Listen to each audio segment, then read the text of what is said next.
La historia nos pertenece, nos otorga elementos para comprender el presente y, por lo tanto, actuar conscientemente en él. Interruptus. Escucha y comparte con nosotros la idea de que el pasado constituye lo que somos y lo que seremos en el futuro. Interruptus. Hacer época no es intervenir pasivamente en la cronología, es interrumpir el momento. Interruptus. Pasado es presente.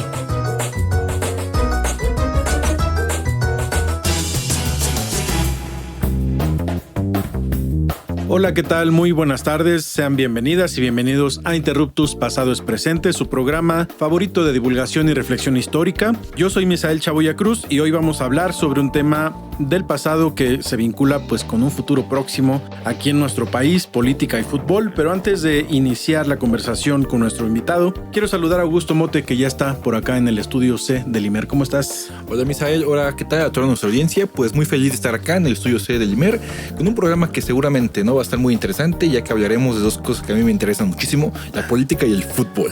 Así es, va a estar bien bueno. Y bueno, pues estamos en un lunes de Interruptus en Radio Ciudadana y como ya les anunciaba, hoy vamos a tener una conversación con un querido amigo, colega de pues aquellos años dorados de la Facultad de Filosofía y Letras de la UNAM. Él es Efraín Navarro, él es historiador, es doctor en Historia por el Colegio de México, maestro en Historia por la UNAM, ha realizado investigaciones sobre historia del fútbol y su relación con identidades nacionales, también es autor de algunos artículos académicos publicados en revistas mexicanas e internacionales, ha sido profesor en la Universidad Autónoma Metropolitana y en la UAM y actualmente se encuentra desarrollando una estancia de investigación postdoctoral en la ENES Morelia, también de la UNAM, sobre la cultura visual y el Mundial de México 70. Así que es tu mero mole. Bienvenido, Efraín, a los micrófonos de Interruptus. Hola, ¿qué tal? Pues muchas gracias por la invitación, Augusto, Misael, y pues un gusto platicar aquí de fútbol y política. Así es. Así es, Misael, así es, Efraín. Y pues bueno, yo quisiera, digamos, ¿no? Para iniciar la conversación del día de hoy, sobre todo, ¿no? Para que nos comentes, ¿no? Sobre todo para el público no especializado, un poco, ¿no? Sobre el contexto social y político, ¿no? De México a finales de la década de los 60 y la década de los 70, ¿no? Sabemos que entre el 68, ¿no? Y en adelante, pues son años complicados en la política nacional, ¿no? Sobre todo a raíz, ¿no? De la masacre de Tlatelolco, ¿no? En 1968. Efraín, ¿qué nos podrás decir sobre este final de la década de los 60 y el inicio, ¿no? De un nuevo proceso electoral en el país? Pues es un momento muy tenso de la historia nacional. México viene saliendo de un proceso de crecimiento económico que todavía está dando frutos, pero ya está comenzando a mostrar algunos de sus límites, no solo económicos, sino también sociales, ¿no? Entonces, justamente pues los acontecimientos que son más conocidos, que tienen que ver con los Juegos Olímpicos de 68 y la matanza de estudiantes en la plaza de Tlatelolco, tienen que ver un poco con cuáles habían sido los cambios que había atravesado el país en esos años y mostrar los límites que tenía, ¿no? Y sobre todo en esa dimensión política de una sociedad que había sido durante muchas décadas una sociedad muy autoritaria y que hay fuerzas dentro de ella que están empujando por un cambio, ¿no?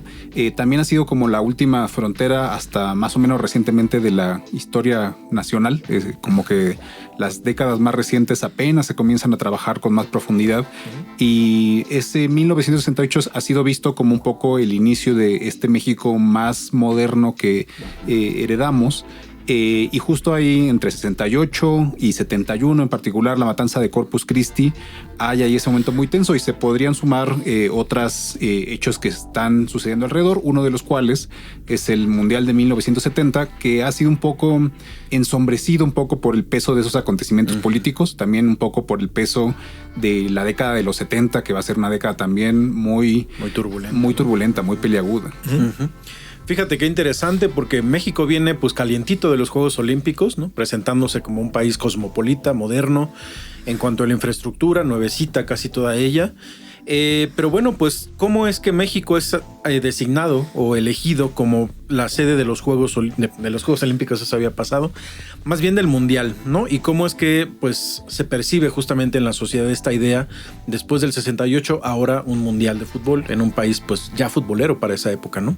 Pues son dos procesos muy entrelazados, los Juegos Olímpicos y el Mundial. En realidad no se suelen ver de esa manera, pero las sedes en realidad se obtienen, la de los Juegos Olímpicos en 1963 y la del Mundial de Fútbol en 1970, ¿no? La razón de buscar la sede de los Juegos Olímpicos tenía que ver con un proyecto estatal de mostrarse como un país moderno. Es una campaña que tiene éxito un poco en el contexto de la Guerra Fría, ¿no? Entonces es el primer país del llamado tercer mundo que va a tener unos Juegos Olímpicos. La diferencia con el del Mundial de Fútbol, que se obtiene un año después, es que hay menos impulso, por lo menos de manera evidente, de lo público, ¿no? Entonces este es un proyecto empresarial que está impulsando pues Telesistema Mexicano y otros negocios asociados a él, incluyendo el fútbol, el equipo de fútbol ahí de América, que donde estaba Emilio Azcárraga Milmo, el proyecto del Estadio Azteca, que también se está realizando durante esos años.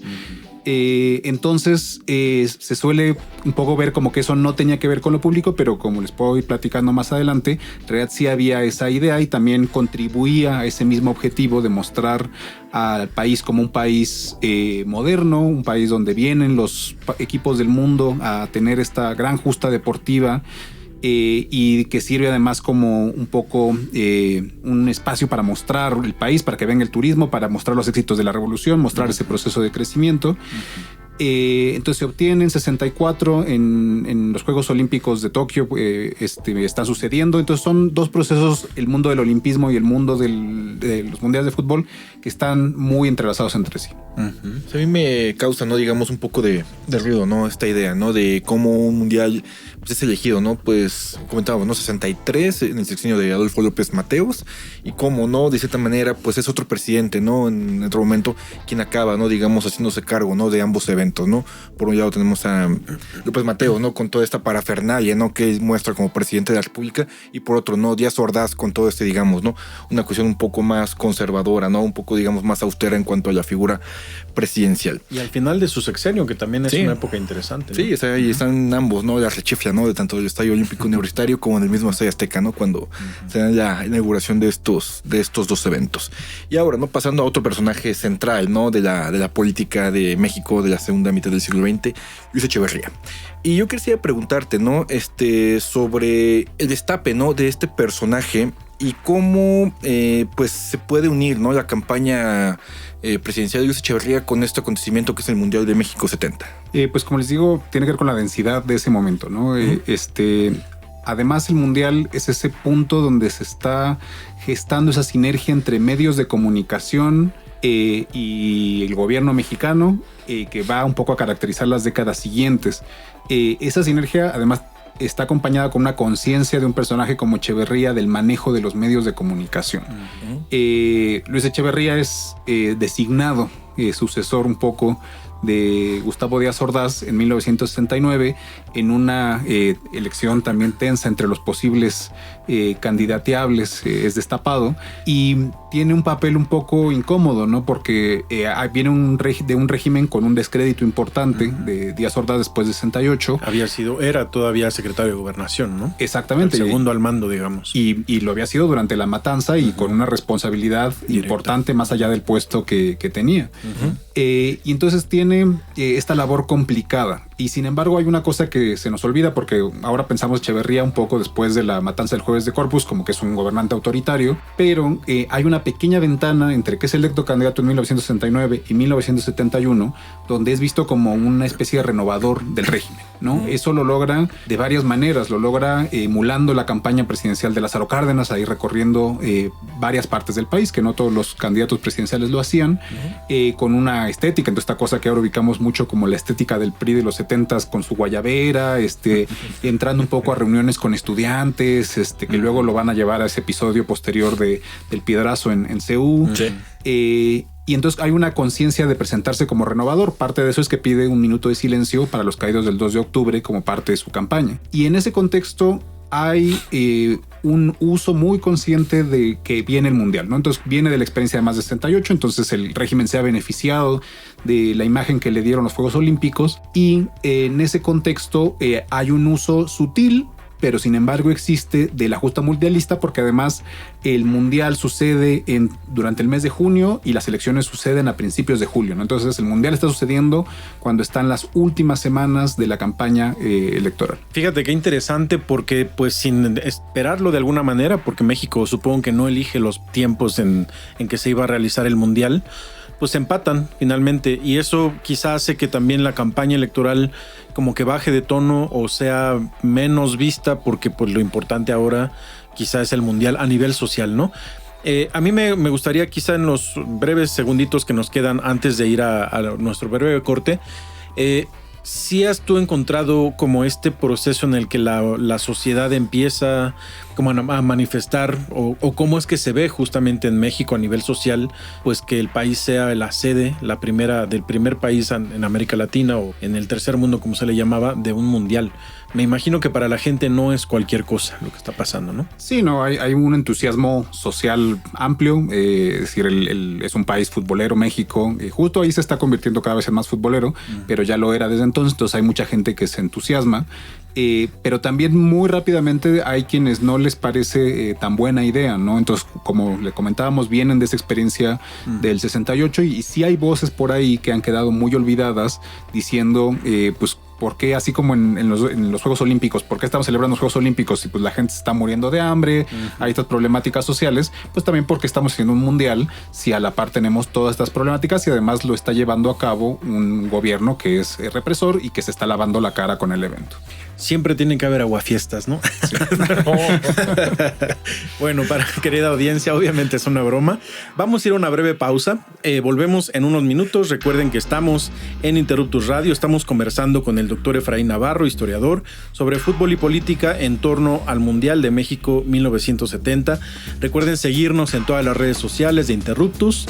También escriban, por supuesto, a las redes sociales de Radio Ciudadana y del Instituto Mexicano de la Radio. Si quieren escuchar nuestros programas antiguos, pueden hacerlo en imer.mx/programas o en el canal de YouTube de Interruptus Radio. Volvemos, no se vayan.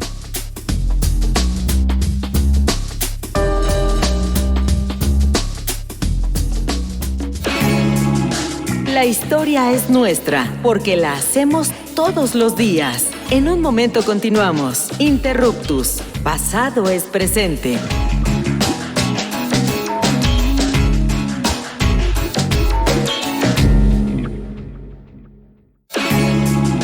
No somos los mejores del mundo, pero sí los mejores del rumbo. Continuamos en Interruptus, conocimiento histórico para que no te tuerza la policía intelectual.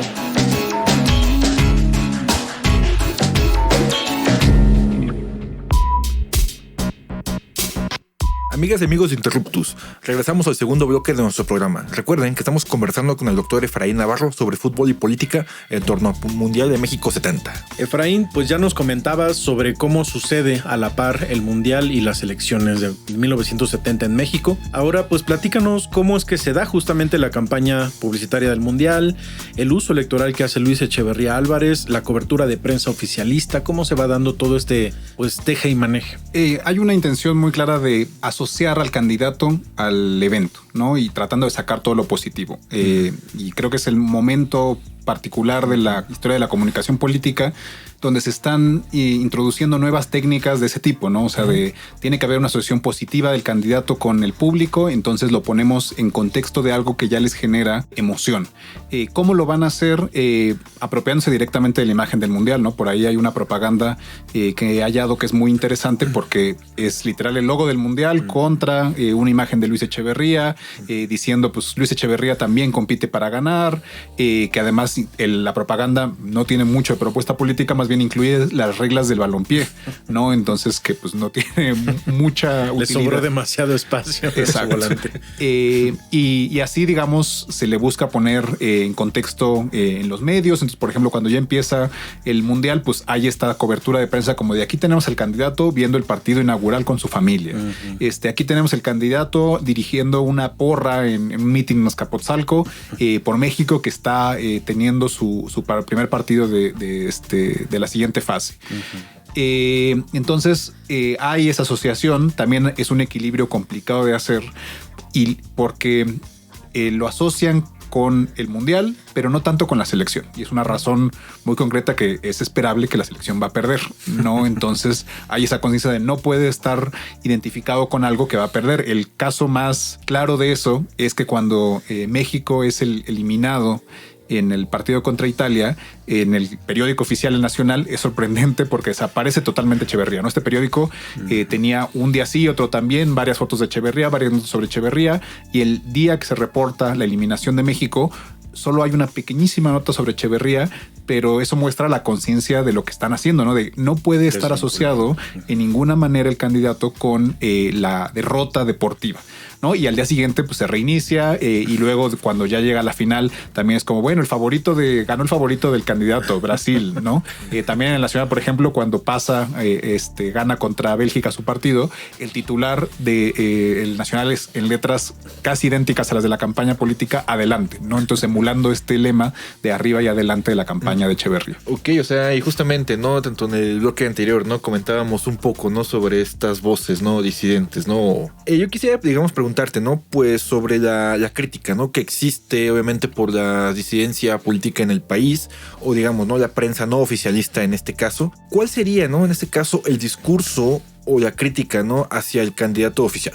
Pues de entrada hay un movimiento muy amplio, en particular en el mundo estudiantil, contra la campaña de Echeverría, ¿no? Entonces denunciando lo que llamaban la farsa electoral, ¿no? Entonces hay esta idea de que después de 68, pues en realidad está en retroceso el movimiento social, y en realidad el movimiento estudiantil en 70 por lo menos se ve bastante activo y están haciendo actos, están buscando propaganda para destruir, y hay una preocupación sobre eso.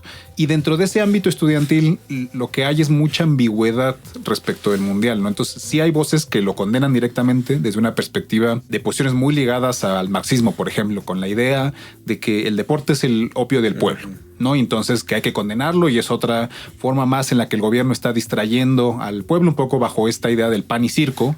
Entonces pues el Mundial era el circo. Entonces hay condenas del movimiento estudiantil. También en una prensa de izquierdas hay, por ejemplo, la revista ¿Por qué? Pues hay críticas muy fuertes de que es un negocio del que no se ve beneficiado el país, sino unos pocos empresarios. Que era cierto, ¿no? Que era cierto. Pero también es inevitable que le gane a esos mismos sectores a veces el entusiasmo, ¿no? El entusiasmo del aficionado a veces, y a veces como esta posición de no quiero condenarlo porque sé que es una causa popular, entonces como que quedo mal si estoy diciendo que es horrible, entonces como que condeno al deporte, pero digo que las ilusiones del pueblo mexicano pues son legítimas y están buscando dónde depositar ahí cierto entusiasmo, entonces lo cual está bien. Entonces yo diría que eso caracteriza la ambigüedad con esa condena siempre complicada de hacer. Después del 68, muchos estudiantes, activistas, digamos, que se habían movilizado durante el movimiento del 68 están también encarcelados, ¿no? Y me imagino que también dentro de esos espacios pues hay mucha discusión sobre cómo actuar, como ya nos lo estás comentando. ¿Cómo es que se da? Me imagino, bueno, hay cierta vigilancia, por supuesto el gobierno está nervioso de alguna manera de que se activen nuevamente estos, pues la movilización estudiantil, de hecho, bueno, está activa, pero dentro de los marcos escolares, institucionales o de las escuelas.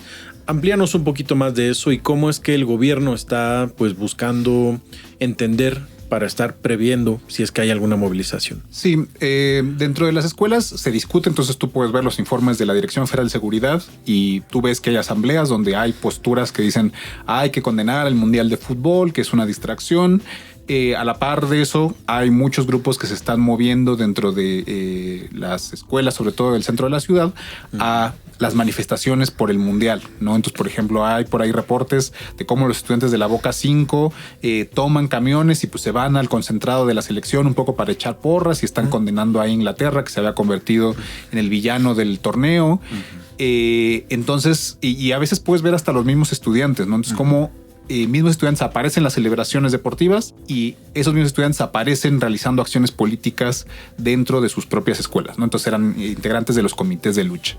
Entonces, lo cual es interesante, ¿no? A veces se piensa que la política va por un lado y en este caso el fútbol va por otro o la cultura va por otro, pero en realidad son unas cosas que tienen vasos comunicantes muy fuertes. También hay esta vigilancia que les comento, existe porque pues hay una ansiedad ahí del gobierno mexicano respecto a estudiantes moviéndose para cualquier cosa, ¿no? Estudiantes moviéndose para la celebración de fútbol o para la movilización política. Entonces, cuando salen ellos a una manifestación para la selección, no saben si van a hacer algún acto. Hay rumores en las escuelas que recoge la propia policía es que van a aprovechar el partido en el Azteca para repartir propaganda por los presos políticos. Entonces, como les decía, son temas que están muy conectados. Al final, nunca se desbordan los acontecimientos de tal manera que una celebración deportiva se acabe convirtiendo en un acto político. Pero la ansiedad está ahí, ¿no? Y de hecho, cuando son las celebraciones por los triunfos de México en el Ángel de la Independencia, que además se inauguran en ese contexto, tú ves a los días siguientes la ansiedad de los comentaristas conservadores diciendo no es posible, ¿por qué la policía no intervino? La policía no intervino para que no le echen la culpa otra vez como en el 2 de octubre. Entonces, como que podemos ver todos esos instintos sociales desarrollándose en torno del mundial. A mí me llama mucho la atención, ¿no? Puesto que a partir de la del año 68, pues digamos, es poco común, ¿no? Que se conozca o que se hable, ¿no? De efervescencia política y estudiantil, ¿no? O sea, comúnmente suele verse, ¿no? Como que estos 3 años, ¿no? 68, 69, 70 y 71, pues son años, ¿no? Los que, digamos, los resultados, ¿no? De la masacre de 68, pues de cierta manera aplacan a la población, ¿no? Pero acá, digamos, tú vienes y comentas, ¿no? Pues de que sigue todavía la efervescencia política, ¿no? Muchos centros estudiantiles. A mí me gustaría hacerte otra pregunta, quizá ya acercándonos al final, desde la cultura visual, para salirnos quizá un poquito aparentemente de la política, pero ¿cómo es que se van construyendo estas campañas publicitarias? Tuve la oportunidad de, revisar un texto que tú me compartiste, pues por lo menos la tipografía de México 70 es idéntica a la del 68. ¿Es como una continuidad de los Juegos Olímpicos en ese sentido o hay innovación? Es una continuidad y hay como reacciones, ¿no? Entonces, el 68 y toda la imagen en torno de las Olimpiadas había habido esta idea de vamos a abandonar esta cultura nacionalista ligada a las décadas de la posrevolución, entonces la bandera, las danzas folclóricas y todo eso lo sacan de foco en las Olimpiadas y es como no, tenemos aquí el op art en el logo. Vamos a tener cultura moderna, entonces vamos a tener arte abstracto, entonces vamos a tener las olimpiadas culturales, y entonces vamos a mostrar una cultura que ya no tiene que ver con esa cultura tradicional. Y aunque hay muchas continuidades, como por ejemplo lo de la tipografía del logo, hay una reacción. Entonces, la identidad gráfica del Mundial de México 70 hay un regreso a esos valores nacionalistas, ¿no? Entonces la mascota oficial, que es Juanito, pues es un niño con un sombrero de charro y de hecho hay reacciones muy fuertes desde cierto establishment artístico contra esa idea. Es como, no, pero es que ya eso ya lo habíamos dejado de lado y ahora otra vez tenemos a un charrito representándonos, ¿no? La canción oficial del Mundial pues tiene ahí sus arreglos de mariachi, ¿no? Aunque mezcla con cierta bossa nova o samba, pero entonces como que hay esa ambigüedad de, pues es que ya nos fuimos hacia lo moderno, pero como que queremos regresar a una dimensión más nacionalista, ¿no? Y en realidad es una cosa que creo que va a continuar, ¿no? O sea, como que nunca podemos acabar de abandonar, o no lo hemos hecho, este lugar cultural del nacionalismo forjado después de la revolución, a pesar de que también siempre ha habido estas tendencias modernizantes que quieren ir más hacia una imagen cosmopolita. que es como un poco lo contradictorio de la historia, o entre comillas, contradictorio de la historia mexicana de aquella época, ¿no? Exacto. Moderna y al mismo tiempo tradicional. Bueno, pues amigas y amigos, pues hemos llegado al final de esta emisión, así que Efraín, muchísimas gracias por este tema que es súper interesante y por estar acá conversando con nosotros. Bueno, pues muchas gracias y hasta pronto. Y antes de esto también coméntanos un poco en dónde podemos encontrar algo de tu trabajo. Pues esta es una investigación en curso que estoy realizando en la Inés Morelia. Y parte de la investigación es un proyecto de difusión en redes sociales. Entonces pueden encontrarme en Instagram como mirada-méxico70, donde estoy compartiendo un poco de las imágenes que he ido recuperando, teniendo algunas reflexiones sobre ello. Entonces ahí pueden encontrarme y un poco sumarse a la conversación, que además va a ser muy importante ahora con el Mundial del próximo año. Creo que es importante revisar esas experiencias previas de mundiales, que es un país además que ha tenido ahora 3, y para reflexionar sobre qué pasa ahí con la imagen del país, quién se beneficia de los mundiales. Entonces creo que es una discusión importante. Buenísimo, buenísimo. Bueno, pues muchísimas gracias. Y ahí siguen el proyecto, ¿no? Efraín, que se escucha buenísimo. Y pues bueno, también agradecemos como siempre, ¿no? Al Instituto Mexicano de la Radio por este espacio que es público y en particular a Edgar Zárate, que estuvo hoy en los controles técnicos y como siempre, ¿no? Al buen Hernán Nájera en la producción de este programa. Les invitamos a participar con sus preguntas y comentarios a través de las redes de Radio Ciudadana y a través de la página imer.mx/programas. Hasta la próxima. Adiós.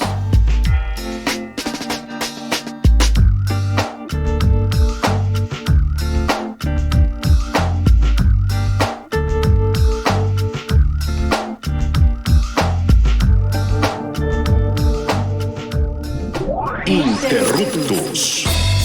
Los esperamos la próxima semana para seguir indagando en la diversidad cultural y social de México, desde la mirada histórica. Interruptus. Porque comprender nuestro pasado es primordial para entender nuestro presente. Interruptus. Pasado es presente.